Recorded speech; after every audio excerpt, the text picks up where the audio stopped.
అన్న మీ పేరు? కరీం అండి. కరీం. ఏం చేస్తుంటారు? నేను బైక్ మెకానిక్. Bike mechanic. ఇది ఎట్లా ఉన్నాయండి? ఎన్నికలు దగ్గరలో ఉన్నాయి.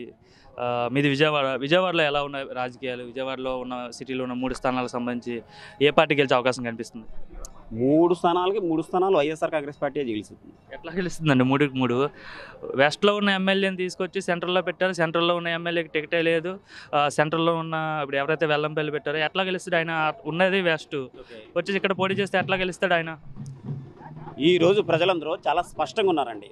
అక్కడ నిలబెట్టిన వ్యక్తి మీరా నేనా అని కాదు, జగన్మోహన్ రెడ్డి గారే సాక్షాత్తు మా నియోజకవర్గాలకు వచ్చి పోటీ చేస్తానన్ను అన్నంతగా ప్రజలు ఆ వ్యక్తిని ఓన్ చేసుకునే స్థితిలో ఉన్నారు. ఎందుకంటే పథకాలు జగన్మోహన్ రెడ్డి గారు పెట్టిన పథకాలు, ప్రతి ఒక్క పథకం కడుపులో ఉన్న బిడ్డ కాడ నుంచి పండు ముసలి వరకు ప్రతి ఒక్క పథకం అందరికీ ఎటువంటి లంచాలు లేకుండా, ఎటువంటి మధ్యవర్తిత్వం లేకుండా డైరెక్ట్ డీబీటీ ద్వారా సీఎం క్యాంప్ ఆఫీస్లో లబ్ధిదారుడు. ఇంత గొప్ప సంక్షేమ కార్యక్రమాలు చేస్తున్న జగన్మోహన్ రెడ్డిని కాదని చెప్పేసి ఇంకా ఏ జెండా ఎగురుతుంది? అంటే గత ఎన్నికల్లో అంత 151 స్థానాలు గెలిచే టైంలో కూడా అంత వైసీపీ గాలి వీచినా సరే సెంట్రల్లో కేవలం 23 స్థానాలతోనే ఇక్కడ వైసీపీ ఎమ్మెల్యే అభ్యర్థి గెలవడం జరిగింది. మరి ఈసారి సాధ్యం అవుతుందా? ఇంత జగన్మోహన్ రెడ్డి ప్రభుత్వం మీద ఇంత వ్యతిరేకత ఉంది అని చెప్తున్నారు. నేను చెప్పేది అదేనండి. అప్పుడు సమీకరణలు వేరు, ఇప్పుడు సమీకరణలు వేరు.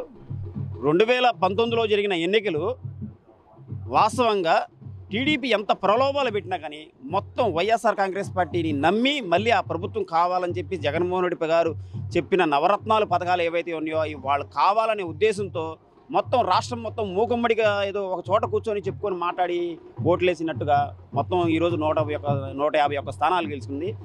అంత గాలిలో ఉన్నప్పుడు కూడా ఈ సెంట్రల్ నియోజకవర్గంలో ఎందుకు అంత తక్కువ వచ్చింది, మరి తక్కువ మెజార్టీ వచ్చిందని చెప్తున్నారు. అప్పుడు సమీకరణలు వేరు, అప్పుడు టీడీపీ చేస్తున్న గోండాయిజం వేరు, దాదాగిరి వేరు.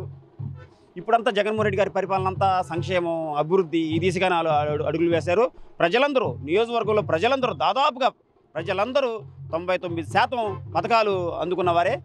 తప్పకుండా 2000 ఎన్నికల్లో మళ్ళీ జగన్మోహన్ రెడ్డి గారికే వీళ్ళు పట్టం కడతారు. వెల్లంపల్లి గారు చూసుకుంటే ఇతను వైశ్య కమ్యూనిటీకి సంబంధించిన వాళ్ళు, సెంట్రల్లో ఎక్కువ బ్రాహ్మణులు కాపులు ఆధిపత్యం ఎక్కువ ఉంటుంది. అటువంటి నియోజకంలో టీడీపీ అభ్యర్థి కూడా కాపు బొండా ఉమ్మ కూడా గతంలో ఎమ్మెల్యేగా పనిచేస్తారు. అతనే గతసారి ఎన్నికల్లో కంటెస్ట్ చేసి ఓడిపోయారు. మళ్ళీ అతనే మళ్ళీ కంటెస్ట్ చేయబోతానని చెప్తున్నారు. అక్కడ కాపు సామాజిక వర్గం ప్రభావం ఉన్న దగ్గర వెల్లంపల్లి నెగ్గుతాడా? ఈరోజు కాపులు ఎవరు కూడా, ఏ కాపు సోదరుడు కూడా టీడీపీని జనసేన నమ్మే పరిస్థితి లేదన్నమాట. ఎందుకంటే వాళ్ళ బ్రాండ్ అంబాసిడర్ ఎవరైతే ఉన్నారో వంగవీటి మోహన్ రంగా గారు ఎవరైతే ఉన్నారో ఆ వంగవీటి మోహన్ రంగా గారిని చంపిన వ్యక్తులు తెలుగుదేశం పార్టీలో ఉన్నారు. ఆ వంగవీటి మోహన్ రంగా గారిని చంపిన పార్టీ తెలుగుదేశం పార్టీ. అలాంటి పార్టీతో వీళ్ళు స్వలాభం కోసం, ప్యాకేజీ కోసం పొత్తులు పెట్టుకొని కాపులందరూ మనం ఈసారి టీడీపీకి ఓట్లు వేయాలని చెబితే వీళ్ళు పిలుపునిస్తే వీళ్ళ మాటలు విని ఆ దారిలోకి వెళ్ళడానికి కాపు సోదరులు ఏం పిచ్చోళ్ళు కాదండి. కాపు సోదరులు చాలా తెలివిగా ఆలోచిస్తారు, చాలా స్పష్టంగా ఉన్నారు, చాలా చాలా చాలా విఘ్నులు అన్నమాట. ఇప్పుడు వాళ్ళకి కావాల్సింది ఏంటంటే అభివృద్ధి. ఎవరన్నా రాష్ట్రంలో ఇన్ని సంవత్సరాల్లో ఎవరన్నా కాపు నేస్తామని ఒకటి పెట్టి ఆ కాపుల కోసం ప్రత్యేకంగా పథకం ఎవరైనా పెట్టారండి? కానీ జగన్మోహన్ రెడ్డి గారు పెట్టారు. ఆ పథకంలో కూడా ఎక్కడ కూడా పార్టీ చూడలేదు, కులం చూడలేదు, మతం చూడలేదు, ఏం లేదు.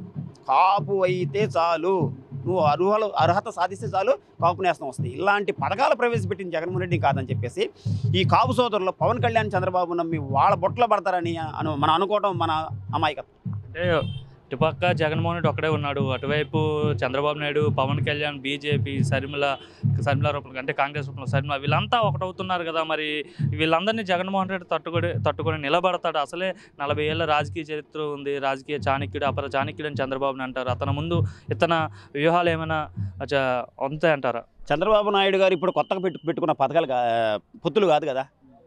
చంద్రబాబు నాయుడు పార్టీ స్థాపించి ఆయన పార్టీలోకి వచ్చిన దగ్గర మామ దగ్గర నుంచి వెన్నుపోటు పొడిచి పార్టీ లాక్కున్న దగ్గర నుంచి స్టిల్ ఇప్పటి వరకు కూడా ఏ రోజైనా ఆయన ఒంటరిగా వెళ్ళి పోటీ చేశాడా? దీనికి సమాధానం చెప్పండి. చేశాడా? చేయలేదు. పోడు కూడా చేసేంత దమ్ము ధైర్యం కూడా చంద్రబాబు నాయుడు లేదు. వైఎస్ఆర్ కాంగ్రెస్ పార్టీ పుట్టిన దగ్గర నుంచి ఇప్పటి వరకు కూడా ఎవరితో పొత్తు పెట్టుకోలేదండి, పెట్టుకోబోదు కూడా.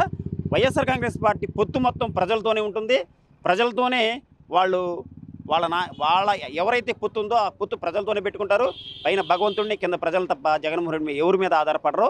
అయితే మీరు చెప్తున్నారు కదా ఏమని, Congress, BJP, CPI, CPM, Janasena, టీడీపీలు అందరూ కలిసి వస్తున్నారు కదా, ఎలా ఎదుర్కొంటారని అనడానికి జగన్మోహన్ రెడ్డి గారి వైపు ప్రజలు ఉన్నారండి, చాలండి.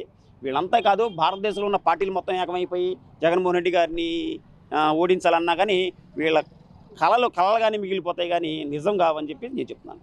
అయితే మళ్ళీ జగన్ సీఎం అంటారా? ఎస్, 2024 జగనన్న వన్స్ మోర్.